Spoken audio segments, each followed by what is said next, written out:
Have an agenda, which I think you all do, on tax reform, which I'm very excited to hear about Nissen. Nissen was born, this is his introduction, okay? Nissen was born at a very young age in Buffalo, New York, and is an official baby boomer. In 1973, after living and thinking like a liberal Democrat, he stumbled on the book, For Reform, a Program for the 70s, by William F. Buckley. The book made so much sense that it turned him into a conservative who read and read and read to fill his brain with solid knowledge. Moving to Muncie in 1987, he dipped his toe into the political waters a few years later. The discovery that the Republican Party in Rockland seemed to be a wholly owned subsidiary of the Democratic Party turned him off. The disastrous turn of events since November 2008 turned him back on. And now all of that reading is finally coming in handy. So Nissen, let's give him a big hand.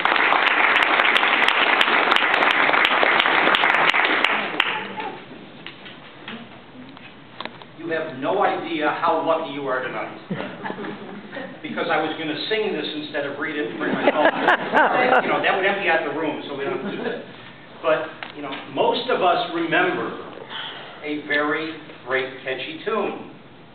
Let me tell you how it will be. There's 1 for you, 19 for me, because I'm the tax man. Should 5% appear too small, be thankful I don't take it all, because I'm the tax man. If you drive a car, I'll tax the street. If you try to sit, I'll tax your seat. If it gets too cold, I'll tax the heat. If you take a walk, I'll tax your feet. Don't ask me what I want it for if you don't want to pay some more, because I'm the tax man. Now, my advice for those who die, declare the pennies on your eyes, because I'm the tax man, and you're working for nobody but me. Beatles, brilliant. Okay? Before getting into tax reform, we have to deal with some history, because otherwise you don't get a feeling for the depth of the problem. The first recorded complaint about excess taxation was in the year 4000 BC in Sumeria. Somehow the archaeologists found some written clay tablets that had survived, and somebody was complaining about the war tax. The king of Sumeria had been in a war, and he had passed a tax to help fund the war. War ended, tax stayed. The first written complaint about a tax was a tax that was only for a given purpose. Once the purpose was gone, the tax stayed. The first U.S. income tax, by the way, was passed when? 1861, to help fund the Civil War. And there was another one passed in 1862. Now, both of those died in the 1870s, but they were there. They were taxes.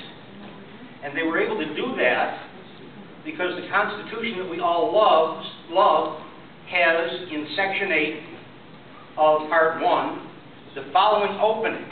This is the first power of the government. The Congress shall have power to weigh and collect taxes, duties, imposts, and excises, to pay the debts and provide for the common defense and general welfare. But all duties, imposts, and excises shall be uniform throughout the United States. In time of war, they fudged on the uniformity part of it a little bit, but it was basically in the Constitution they can raise taxes, excises, and other kinds. In 1894, they tried that, and it didn't fly. The Supreme said no, which led to the 16th Amendment in 1913, which was passed because that was the progressive era. Now, progressive doesn't mean anything nicer than it does now, because they basically passed this to hurt the rich and help redistribute income, even though it started out small.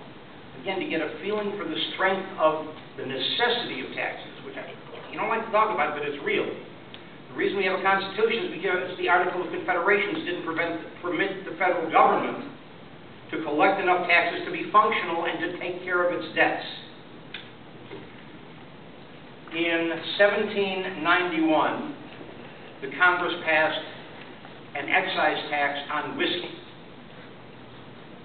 Right? And the farmers in western Pennsylvania didn't like that, to the point where they would tar and feather and physically abuse and beat up the federal marshals who were sent to collect the tax. This became such a problem that they had to pass the Militia Reform Act in 1792, which permitted General and President George Washington, okay, everybody's big hero, correctly and rightly so, to call out the state militias, put them under federal control, and assemble an army of 12,950 men in Philadelphia. He personally went to review that army, handed it over to Light Horse Harry Lee, pardon me, and Light Horse Harry Lee took those men into western Pennsylvania and rounded up, eventually, 20 farmers in the middle of the night. 18 of them were acquitted, and 2 of them were later pardoned by the president. But the federal government had made the point, complete with troops, that if we pass a tax, you better pass it. You better pay it. Otherwise, you're going to be in trouble. Okay? Understand all of this. Something else. During the 50s, 60s, and 70s, when the threat of nuclear war and catastrophe was very, very real, the Internal Revenue Service had studies on how to collect taxes during chaos. They presumed some cities had been devastated and 100 million Americans had been killed. Their concern was how to collect taxes. And they even went to the Congress to make sure they had the power to do it. Okay? The governmental impulse to collect taxes is very, very strong. And again, we've got the tariffs and the excise taxes. Tariffs have caused more problems than they've helped, and since the income tax have not become the leading form of income, now they are used politically. Oh, I want to protect this industry, I'll put on that tariff on Czechoslovakia's or China's or somebody else's product. Okay? Interfering with free trade. Now that we've got some history of the feeling for the taxes, what kind have we got? We've got now the progressive income tax. Wonderful. The progressive income tax does just what it says it does. It progresses and it grows so that the upper levels of income can pay more. We also have, because some people, knowing how to use the system, manage not to pay a whole lot, we have what is called the alternate minimum tax. That means even if you don't have to pay taxes, you got to pay taxes, because they don't want you to get away with keeping your own money. Alternative. How kind of them, yeah? Alternative, not alternate. Yes. Alternative, he's absolutely correct. You corrected my English. Thank you. And that's the system we've got.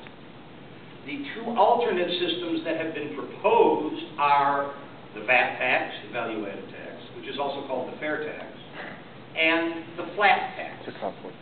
Now, all of a sudden, the value-added tax, the fair tax, is becoming an issue right now on top of the income tax, because they need money desperately. The national debt, the national budget and spending has gone from 21% of GDP to 25% of GDP in 2 years. So we've got a major problem. The VAT tax, as discussed originally, was meant to replace the income tax, not to add on to it. As a matter of fact, the idea of timing would have been to repeal the income tax and at the same signing ceremony initiate the VAT tax. All right?